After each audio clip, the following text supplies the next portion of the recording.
5 years ago, I watched a trailer in which an astronaut and a little girl walked through a city, met a holographic cat, and then fell into the sky through a hole caused by a satellite where they flew out of the pseudo-city only to find themselves on the moon.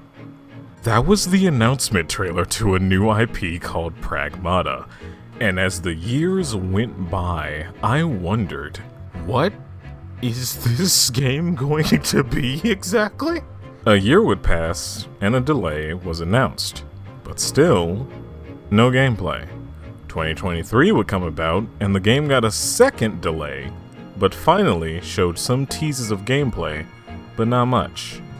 And yet, because of this blurb right here, I didn't feel too worried about the future of the project, and wasn't ready to write it off as vaporware. And lo and behold, Pragmata has shown itself in all its glory, and it looks amazing.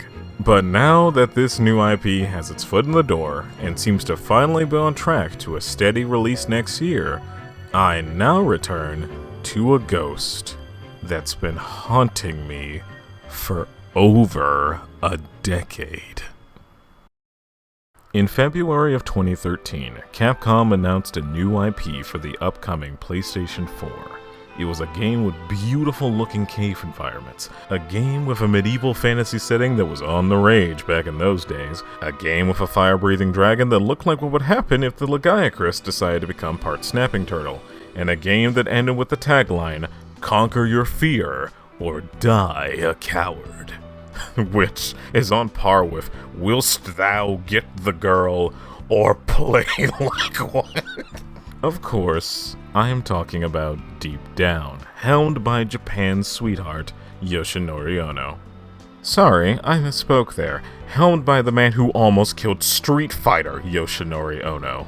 This was a game that, much like Monster Hunter, was supposed to utilize the capabilities of yet another Sony console. Capcom seems to really like doing that.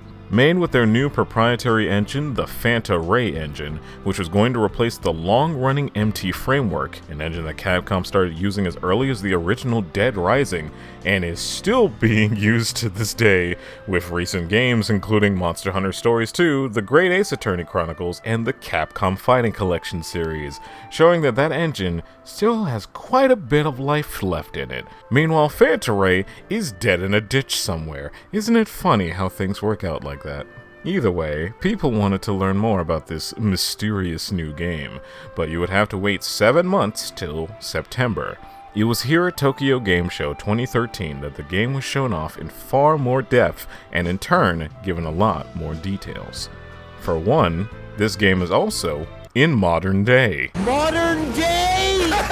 Modern day! Taking place in New York during the year 2094, your main character uses a blitzball sphere and ancient artifacts to teleport back to ye olden days, to uncover the secrets of history's past. Doing so spawns you in procedurally generated dungeons where you roam the dark halls, fighting monsters, gathering loot, and reaching the end of their respected section, before dwelling deeper down the dungeon's floors. Donned with a spear, this gameplay presentation shows you being able to deflect strikes from a club-swinging ogre, as well as stab flaming arrows out of the air. Not only that, but enemies also had limb-specific reactions. If you were to stab the knees of an ogre, that would stagger them, leaving them open for punishment. You also have special attacks at your disposal, and these magical vials that perform a variety of things like acting as grenades, making tornadoes, throwing fireballs, and spawning shields made of crystal. This is also around the time they showed off the co-op, where up to 4 of you can roam this dungeon, fighting its horrors together as a team. But that wasn't the big thing I remember from this presentation. This was. はい。おっと、これはどんな魔法ですか、タオコさん。僕以外の時間をすべて止めるという魔法です。It's an orb that can stop time temporarily, which gives you ample opportunity to throw a couple fireballs which will hang in the air until time stop runs out, and once it does, everything you did gets thrown at the enemy all at once. So ignoring the fact that that would be the most broken thing in the game, and I mean that in every sense of the word, this was mind-blowing to see as a teenager. Until I saw Bayonetta pull off this trick with Witch Time in a game that came out 3.5 years before this, which made this moment less unique in retrospect, but still pretty neat. Which kinda describes this presentation in general.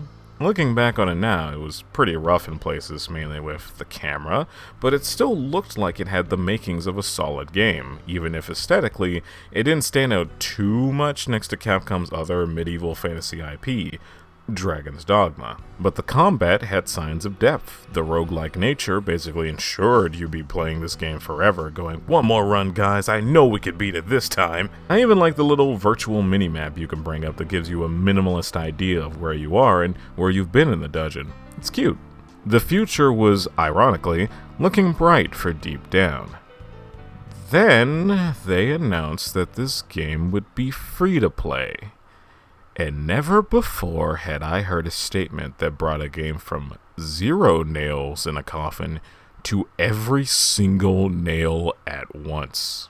Now, as a person that has played far too many mobile games for the past 5 years now, I can safely say that the free-to-play business model can lead to some of the greatest video games ever made by mankind that simply wouldn't exist if they didn't have the time and resources to make the game as they envisioned in a current climate that, for reasons that people saw as a problem as early as 2003, but just pushed onwards until we're in the ecosystem we're in now, dictate that games need to cost over $50 bajillion to make. However, 12 years ago, you didn't have passionate individuals trying to find cheap alternatives to make the game of their dreams a reality.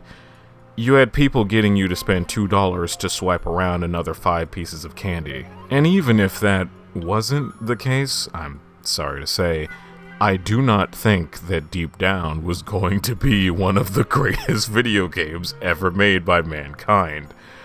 I do think it was supposed to be a tech demo kind of game. Like how Rockstar made that table tennis game to test their new engine in time for GTA 4. Just a smaller scale project to test the waters and really see what that engine can do. The decision to make it free to play months after it was unveiled though, see, that's what gets me into conspiracy mode. I look at other free to play games around this time like Warframe, League of Legends, and Dota 2, games that range from respectable to planet-quaking success, and I think about a group of execs watching that happen and wanting a little piece of that delicious money pie. Again, very conspiratorial thought, but considering how hush-hush they've been about this game still to this day, speculation is all we can really do here. The game popped up again at E3 2014. Man, E3, that's another thing that's dead now, god dang. We got a more story-focused trailer touching further on the uncovering history angle, which I know I skimmed over it earlier, but as I thought more about it while scripting this, it's honestly kinda cool, especially when this trailer starts off with some ye old voice saying that they know you came from the future, and that it's paramount that the truth of what happened here is brought to light. It gets the mind wondering, like, what did happen? What force tried to cover up the events of the past, or was there something so cataclysmic that it wiped out anyone that could have lived to tell the tale, leaving the untold horrors trapped within the walls of these monster-laden ruins, before they too dissipated onto the annals of time, leaving only relics to show any proof that this page of history was even destroyed in the first place. Soon after, we would get more footage shown of Deep Down, touching further on things shown off in that E3 trailer, like mimics, showing off combat with a sword for the first time, more environments, more enemies, a deeper showcase of this praying mantis lobster turtle boss, as well as taking a tour of your protagonist's mega apartment in the future. We had come a long way from simple rock corridors and doinking everything with a spear. The art direction and gameplay of this game was looking better than ever, and the confidence they had with the game's identity was clearly on display, And that was just the beginning. Later on at Tokyo Game Show 2014, we got another trailer with even more beautiful looking environments, more traps, more special attacks and powers to unleash upon the denizens of the underground, and the fact that enemies can spawn wearing armor that you can now smash off of them. This was, in no uncertain terms, the best trailer Deep Down had, and probably is the thing people point to when expressing their disappointment about this game never coming out. But just as quick as we had such soaring highs, we were then met with nothing. 2014 was the last time this game was ever seen, but it wouldn't be the last time we would hear about it. On February 19th, 2015, in a 4Gamer interview involving Ono and the other producer on the game, Kazunori Sugiura, Ono wanted to put worries to rest by saying the game wasn't dead, they were just expanding the scope of it. Although, years would go by until 2018, where the trademark for the game was extended, signaling that there might just be a heart murmur to be found in this game that had been missing in action for 4 years at this point. However, 2 years later, in July 2020, the trademark expired, and 1 month later, Ono would leave Capcom, practically sealing the game's fate for good. But what about the other producer, Sugiura-san? Well, he had already left Capcom to work on Pokemon mobile games and spin-offs. Considering that at this point it was 6 years without so much as a frame of Deep Down to be seen anywhere, I think it's pretty safe to say that this was the point where the game was taken off of life support. Which, man, looking at all this stuff again, it's just a shame. Like, yeah, I get that the game having a slower pace probably wouldn't lend itself well for a co-op experience. And again, if they actually kept that time stop power, I couldn't imagine the bugs, ping issues, and just balancing problems in general that would emerge from something like that. But there was something here, more than most games that just disappear out of nowhere, and it looked really polished in that 2014 TGS trailer. As if it was months away from going gold, but something caused them to further their dev time, and now too much time has passed. Now, that isn't to say that a game still can't come back after that much time. Radio the Universe was a Kickstarter game back in 2012, and only until 2 years ago did it get a demo, and it looks amazing after all that time. Games can take a long time and still come back from the brink of the abyss. But you clearly need that person or people that believes in the project and can spearhead a team to keep pushing forward despite any setbacks. And unless Deep Down has someone like that, then it's very unlikely for this game to come back, especially nowadays. As it stands in the year of our Lord 2025, it's just too late for Deep Down to really be seen as worth doing from a company's perspective. Capcom has already scratched that live service itch at least 3 times now. Dragon's Dogma Online was a decent success, but it ended. Breath of Fire 6 was so bad it killed the franchise, and Exoprimal only lasted a year before they announced they were going to stop making new content for it. On top of that, Dragon's Dogma 2 not only happened, but also sold really well. So I could see Capcom look at their attempt at a new medieval fantasy IP and not see a reason to continue pursuing it when they already have one that's doing well. But I would love for them to do it regardless. I would love if Tokyo Game Show 2026 happens and Capcom re-announces Deep Down, now made in the RE engine, leaning way more into the roguelike elements, not being free to play, but just being a solid game that you can play on your own and with friends over and over for months on end, till they release some big old expansions a la Monster Hunter to add more locations, monsters, loot, cosmetics, and all that type of stuff. Because again, a roguelike third-person dungeon crawler that plays like a hybrid of Dragon's Dogma is not even remotely close to a bad idea. Just don't let a business model ruin it. That's all you have to do. You have a great premise. You picked the easiest genre to make content for. Like, there's a reason there's 400,000 indie games that are roguelikes. Half the game is done for you once you make the assets. Just refine the gameplay loop to keep up with modern times, and you'll have people playing it until the heat death of the universe.